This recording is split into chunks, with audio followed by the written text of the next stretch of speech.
Indian air force ने spider का सफलतापूर्वक परीक्षण किया। अब ये स्पाइडर है क्या? नमस्कार दोस्तों, स्वागत करते हैं आपका न्यू पॉसिबिलिटी में। अब स्पाइडर एक अत्याधुनिक low level quick ground to air missile system और air to air missile system है। दोस्तों जान लेते हैं स्पाइडर की मुख्य विशेषताएं क्या है। स्पाइडर एक ही समय में कई लक्ष्यों को भेदने की अनूठी क्षमता रखता है, जो इसे वायु रक्षा नेटवर्क में एक बहुत ही शक्तिशाली और घातक मिसाइल बनाती है। भारतीय वायुसेना ने 19 मई 2022 को स्पाइडर का वायु रक्षा प्रणाली में सफलतापूर्वक परीक्षण किया है। स्पाइडर एक ही सतह से एक ही समय में कई लक्ष्यों पर प्रहार कर सकता है। स्पाइडर एक आधुनिक क्विक रिएक्शन मिसाइल प्रणाली है, जिसका उपयोग भारतीय वायुसेना द्वारा किया जा रहा है। स्पाइडर युद्ध क्षेत्र में मूल्यवान संपत्तियों और मोबाइल बलों की रक्षा के लिए लक्ष्यों के व्यापक स्पेक्ट्रम से प्रभावी संचालन के एक साथ मल्टीपल टारगेट को जला सकती है, ध्वस्त कर सकती है। दोस्तों अब हम उस टेक्नोलॉजी के बारे में डिस्कस करने जा रहे हैं जो स्पाइडर को घातक बनाता है और इंडिया को हमेशा एक कदम चाइना और पाकिस्तान से आगे रखता है। स्पाइडर सिस्टम में सबसे एडवांस हवा से हवा में मार करने वाली मिसाइल शामिल है। जी हाँ, पाइथन 5 जो डुअल वेबसाइट IIR मिसाइल।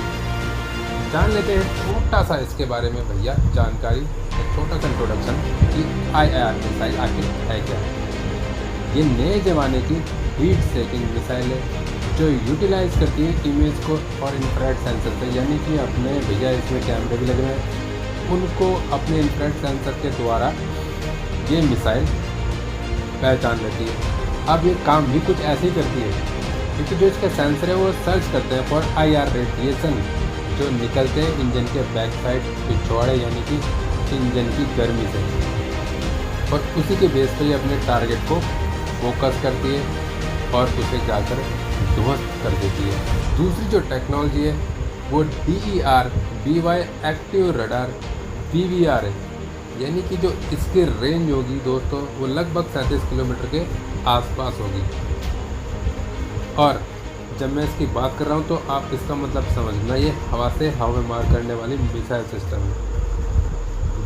दूसरा इसका टाइप है DER BYER लॉन्ग मिसाइल, यानी कि लंबी दूरी पे मार करने वाली, और लगभग इसकी जो क्षमता होगी वो 100 किलोमीटर के आसपास होगी। जैसे कि आपको पता है हवा से हवा में मार करने वाली मिसाइल सिस्टम है। दोस्तों जान लेते हैं स्पाइडर के कैरेक्टरिस्टिक्स। स्पाइडर 2005 में प्रसिद्ध हो गया था। जब इजराइल ने परीक्षण किया था तो स्पाइडर ने अपने लक्ष्य के खिलाफ सारे टारगेट को ध्वस्त कर दिया था। ये लो लेवल लेकिन क्विक रिएक्शन वाली मिसाइल है। यह सतह से हवा में मार करने वाली मिसाइल है जो हवा से हवा में विमान यानी कि एयरक्राफ्ट, हवाई ड्रोन आदि को मार गिरा सकती है। स्पाइडर का मुख्य उपयोग संपत्तियों के लिए वायु रक्षा प्रदान करने के लिए हुआ है। यह युद्ध क्षेत्रों में मोबाइल बलों के लिए एक रक्षा भी प्रदान करती है। स्पाइडर लॉन्चर का डिज़ाइन पाइथन 5 और DER BY यानी सतह से हवा में मार करने वाली मिसाइलों को दागने के लिए ही किया गया है। स्पाइडर एक ही समय में दो प्रकार से ऑपरेट होता है। स्पाइडर के दो प्रकार हैं, स्पाइडर शॉर्ट रेंज यानी SR, स्पाइडर मीडियम रेंज यानी MR। ये दोनों क्विक रिएक्शन और हर मौसम में काम करने वाली यानी कि स्वयं संचालित होने वाली ऐसे मिसाइल है। भारत के अलावा स्पाइडर का संचालन वर्तमान में सिंगापुर, चेक रिपब्लिक, एथियोपिया, जॉर्जिया और इससे भी अधिक कंट्रियाँ इस्तेमाल कर रही हैं। ये जान लेते हैं कि भारत द्वारा स्पाइडर का उपयोग आखिर किस दौरान हुआ। 27 फरवरी 2019 को बालाकोट हवाई हमले के दौरान। दूसरा 2019 में जम्मू कश्मीर हवाई हमले में। तो दोस्तों भारत का यानी कि हमारी इंडियन एयरफोर्स का स्पाइडर सिस्टम आपको कैसा लगा? भारतीय नौसेना द्वारा एक के बाद एक सफलतापूर्वक परीक्षण से चाइना के दिल में जोरों का दर्द उठा है। जी हाँ दोस्तों, ये दर्द हार्ट अटैक में बन सकता है। आप जरा इस वीडियो को देखिए जो भारतीय एयरफोर्स ने सफलतापूर्वक परीक्षण किया। भारतीय नौसेना ने कम उड़ान वाले लक्ष्यों को मारकर अपने जहाज आधारित सतह से हमें मार करने वाली मिसाइल का उस प्रणाली का सफलतापूर्वक परीक्षण किया। ये परीक्षण 26 मई 2022 को हुआ था। भारतीय नौसेना ने ट्वीट पर सीकिंग वैलेस भी हेलीकॉप्टर से मिसाइल दागने का एक और वीडियो जारी किया। बता देते हैं भैया, भारतीय नौसेना ने बुधवार को एक सीकिंग हेलीकॉप्टर से पहली स्वदेशी रूप से विकसित नौसेना एंटीशिप मिसाइल का पहला परीक्षण सफलतापूर्वक किया।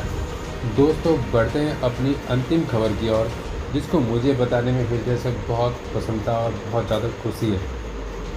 बताते हैं आपको, बात कर रहे हैं DRDO में न्यू भर्ती, न्यू ज्वाइनिंग की। तो रिसर्च एसोसिएट जो पद हैं ये खाली हैं और जाइए आप इंटरव्यू के लिए, जिसमें आपको 54,000 सैलरी प्रति माह मिलने वाली है।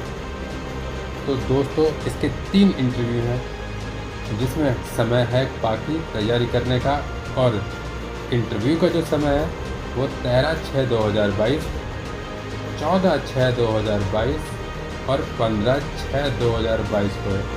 तो उम्मीद करता हूँ इस वीडियो देखने के बाद और स्क्रीन रिकॉर्डिंग देखने के बाद आप जाएंगे, DRDO में भर्ती होंगे और देश की सेवा करने का आपको जो मौका मिलेगा, उसके लिए हमारी ओर से आपको बहुत बहुत शुभकामनाएं। वीडियो पूरा देखने के लिए हृदय से बहुत धन्यवाद।